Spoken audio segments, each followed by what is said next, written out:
বরগুনার তালতলীতে প্রেমিকের অন্যত্র বিয়ে করার খবর পেয়ে প্রেমিকের বাড়িতে এসে দুদিন ধরে অনশন করেছেন এক তরুণী। বিয়ে না করলে আত্মহত্যার হুমকি দিয়েছেন তিনি। এ নিয়ে এলাকায় বেশ চাঞ্চল্যের সৃষ্টি হয়েছে। এদিকে অনশনের খবর পেয়ে পালিয়ে গেছে প্রেমিক আলম লস্করের পরিবারের সদস্যরা। প্রেমিক আলম লস্কর একই গ্রামের তনু লস্করের ছেলে ও তালতলী উপজেলা নির্বাচন অফিসের নাইট গার্ড। সেখানেও বসে আমার সাথে শারীরিক সম্পর্ক জড়ায় আর নলব নিয়ে বসে জড়ায়। আমি চাই ও আমায় বিয়ে করুক। ও কালকে দুপুরবেলা আমার সাথে কথা বলছে। ঘটক হচ্ছে আব্দুর রব, হ্যাঁ আত্মীয়। পরে বলছে তুমি আসো, বাজারে আসছি। আসার পর ওখানে দেখা হয়েছে দুজনের। দেখা হওয়ার পরে ফোন নাম্বার আগেই নিয়ে গেছে, কন্টিনিউ কথা বলছে প্রায় 15 দিনের মতো। তারপরে আমাদের দেখা হয়। দেখা হওয়ার পরে ওই থেকে কথা। পরে আমি একটু কথা বলতে একটু মানে নামত করছিলাম যে আমি কথা বলবো না। পরে ছেলে বারবার ফোন দিতে আছে, ফোন দেয় আমার এলাকায় গেছে খোঁজ নিয়ে। তারপর এলাকায় যাই, ওই জায়গায় যাই ফোন দিতে আছে, রাস্তায় আসো কথা আছে। পরে তারপরে আবার কন্টিনিউ কথা বলতে বলতে এক পর্যায়ে সে বলতেছে তাড়াতাড়ি আসো, মানে সে কে? আলম বলতেছে যে আমায় কেনাকাটা করবো আসো। তারপর আমি প্লেট কিনে দিছি তারে। এরপর ওর কেনাকাটা করে দিছি বা জামা কাপড় কিনছে, সব কিছু করছি। করার পরে ওদিন আমার নিয়ে ওর রেজবির সাথে কাজ করতে, রেজবি তপুবের সাথে তার বাসা নিয়ে গেছে যে বাড়িতে কেউ নাই, তোমার মানে ভাবি শুধু একা আছে, চলো তোমার দেখবে।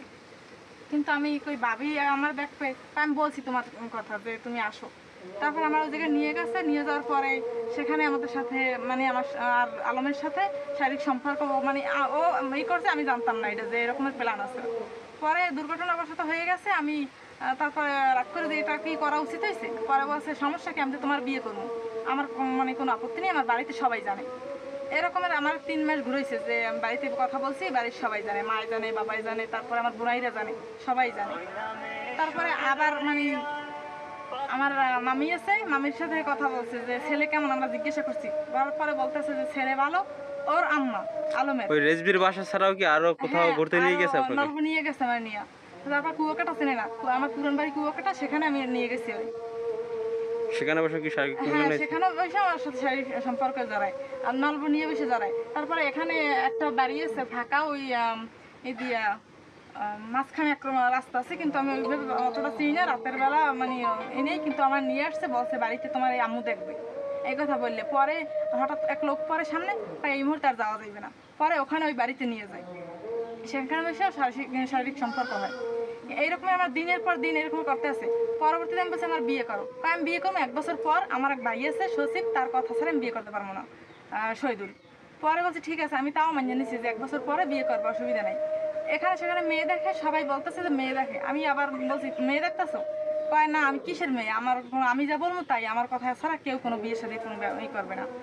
পরে হঠাৎ করে আমার মানে সেই আব্দুর রবি বলতে আছে যে মেয়ে দেখছে, তুমি কি জানো?